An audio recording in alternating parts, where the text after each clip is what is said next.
जय विष्णु जगन्नाथ पद्मनाभ जनार्दन अनंत शेष शयनेश नमो ते पुरुषोत्तम।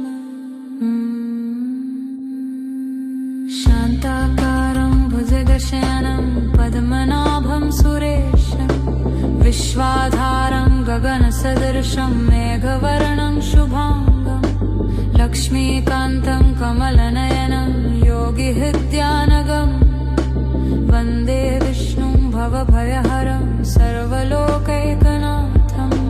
मेघश्यामं पीतवसनं चतुर्भुजं देवदेवेशं शङ्खचक्रगदा पद्मधरं वन्दे जनार्दनं। कौस्तुभरत्नकण्ठस्थं श्रीवत्साङ्गं सनातनं सर्वेशं सर्वभूतानां पालयन्तं सनातनं।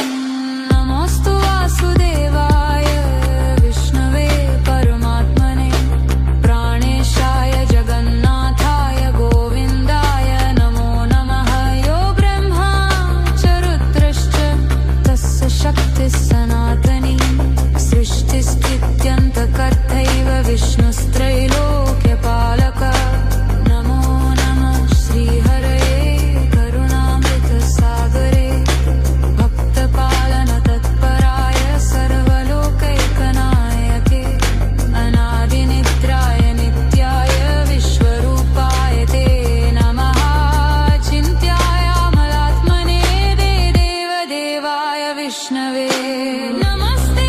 पुरुषश्रेष्ठ नमस्ते भक्तवत्सल नमस्ते करुणासिन्धो नमस्ते माधवाच्युत विष्णो त्वं सर्वभूतानां नाथो जगत्पते प्रभो रक्ष मां सर्वदुःखाभयप्रसादं कुरु माधव। इति स्तवं यः पठते नरः सदा विष्णोः प्रसादं लभते न संशयः। भवभयदुःखनिवृत्तिः सदा भवेत् हरिपादभक्तिर्विवर्धते ध्रुवम्।